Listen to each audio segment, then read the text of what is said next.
Hello, I'm Chief Joe, and I'm here today with my good friend Don Andrews. And Don's been teaching here this whole week, and I've sat in on the class and I've had more fun, learned a lot. It's just been a great week, Don. And really appreciate all you've done here. Oh, it's my pleasure. As you said, you've done a lot of painting, and you've had a lot of fun. And now you can throw all those paintings away that you did, and hopefully do No, I'm going to turn them over and paint on the back now. That's right. That's right. Paint on the back. Anyhow, Don Andrews, and Don, you went to Ringling, didn't you? I did. Way back a long time ago, Sarasota, Florida, small town. Ringling at that time was a 3-year art program in fine arts, and I was there starting '69, graduated '72. Oh, you did graduate.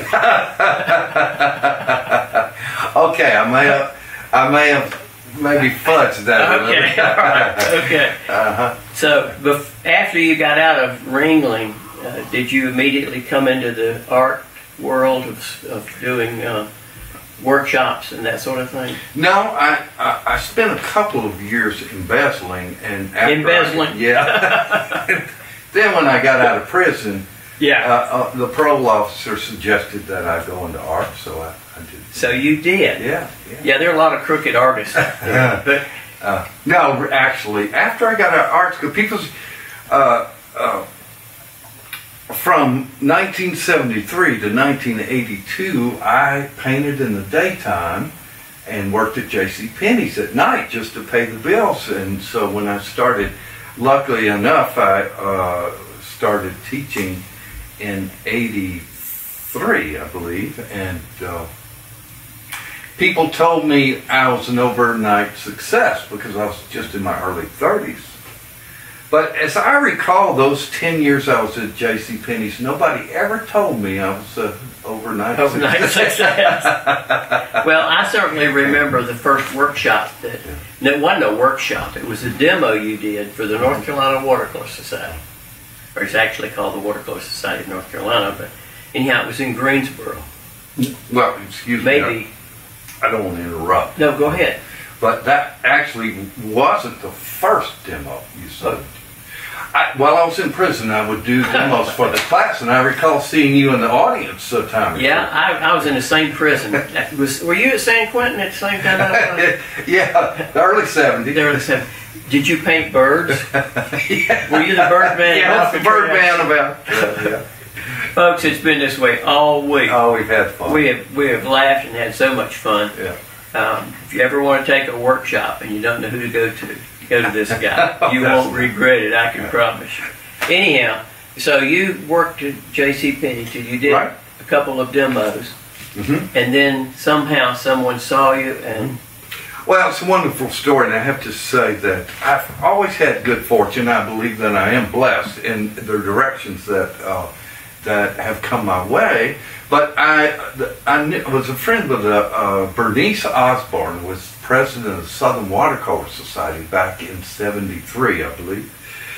And back in '83. And she asked me if I would do the demo for the Southern Watercolor Society's annual meeting. It was in Asheville, North Carolina. Oh. And that's approximately 600 miles from Mobile, Alabama. Whoa. And I asked her what paid, and she said $100.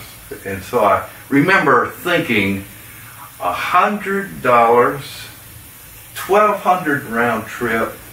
But somebody once told me never say no to opportunity. So I went. And the demo went reasonably well, and in the audience was Guy Lipscomb and Stephen McCrae. Yeah.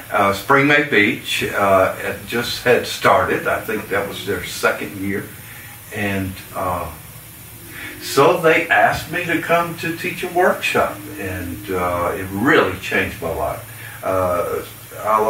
Steve's passed on now, Guy's passed on now, but those two guys were just instrumental in the Carolinas in promoting, especially watercolor, but other arts. And And boy, my whole life changed that when I got that phone call. And I taught at Spring Maid. Of course, Spring Maid is a great place to teach because people come from everywhere.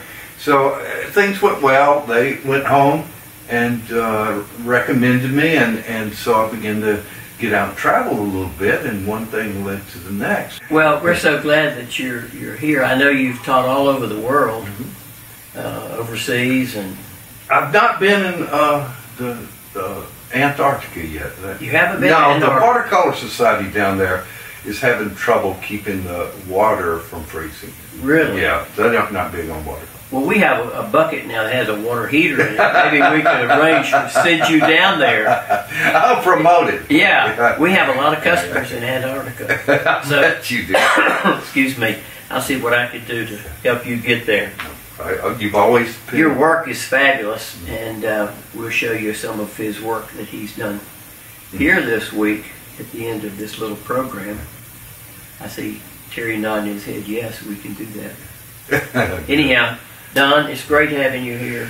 Always great. Joe, it's like it's just like a working vacation to come here. Everybody is so nice, not just the people who work here, and they certainly are, but everybody in town. Boone is just a friendly town, and it's always a pleasure to come here and paint here. It's beautiful here. Thank you, Don. And the area around here has its own flavor. I really enjoy it.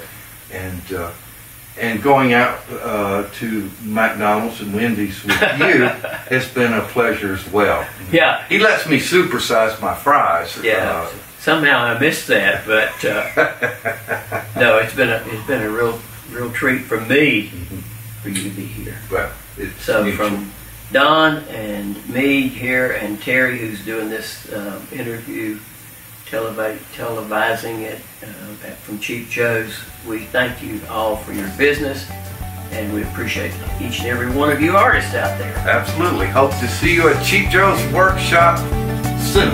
Yes.